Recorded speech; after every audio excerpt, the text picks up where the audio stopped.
Hi நண்பர்களே, இங்கே பாருங்கள். நான் ஆடு மேய்ச்சிட்டே இருந்தேன்னா அப்போ தான் ஒரு யோசனை வந்தது. நான் மேய்க்கிற இடத்த எத்தனை மூலிகை செடி இருக்குது பாருங்கள். எல்லாமே மூலிகை தான். இது ஒரு சிலவங்களுக்கு கிடைக்கும், ஒரு சிலவங்களுக்கு கிடைக்காது. இங்கே பாருங்க, எருக்கலாஞ்செடி. இந்த எருக்கலாஞ்செடி நமக்கு சீதபேதி அது மாதிரி ஆச்சுன்னா வயிற்றால போச்சுன்னா அந்த பாலை அடிப்பாங்க.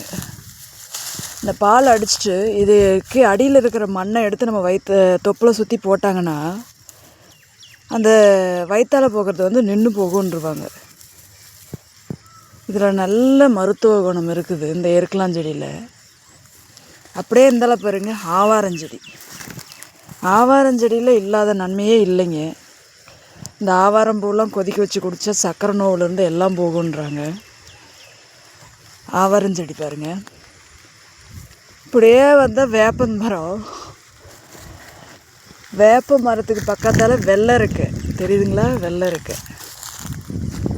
இருக்கும் பாருங்கள். இதெல்லாம் கிடைக்காது நிறைய பேருக்கு. ஆனால் இங்கே கேப்பாரட்டு கிடக்குது.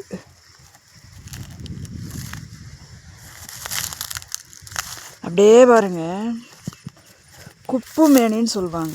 குப்பைமேனி, குப்பைமேனி இதுவும் ஒரு மூலிகை தான்.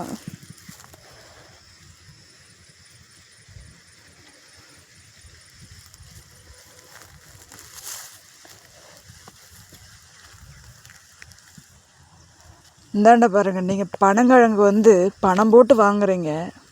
இங்கே பாருங்க எப்படி கிடக்குன்ட்டு. இது ஒரு இடத்த 5-6 கிழங்கு சேர்த்து வச்சு ஒரு 10 ரூபா 20 ரூபான்னு விற்கிறாங்க. இங்கே எப்படி கிடக்கு பாருங்க. என்ன சொல்கிறாங்க, இருக்கிற இடத்துல இருந்தால் தான் ஒவ்வொரு பொருளுக்கும் மதிப்புங்க. அப்புறம் இங்கே பாருங்க, இது என்ன தழைன்னு தெரியாது, ஆனால் இது சிறுநீரகத்துக்கு நல்லதுன்னு சொல்லுவாங்க. சிறுநீரக பிரச்சனைக்கு இது நல்லதுன்னு சொல்லுவாங்க இந்த இலை. அப்புறம் மூக்குத்தி பூடுன்னு ஒரு இடம் சொல்லுவாங்க, கள்ளிப்படு பூடுன்னு சொல்லுவாங்க. இது காயத்துக்கெல்லாம் அப்படியே இதை கசக்கி வச்சோம்னா அந்த ரத்தம் போகிறது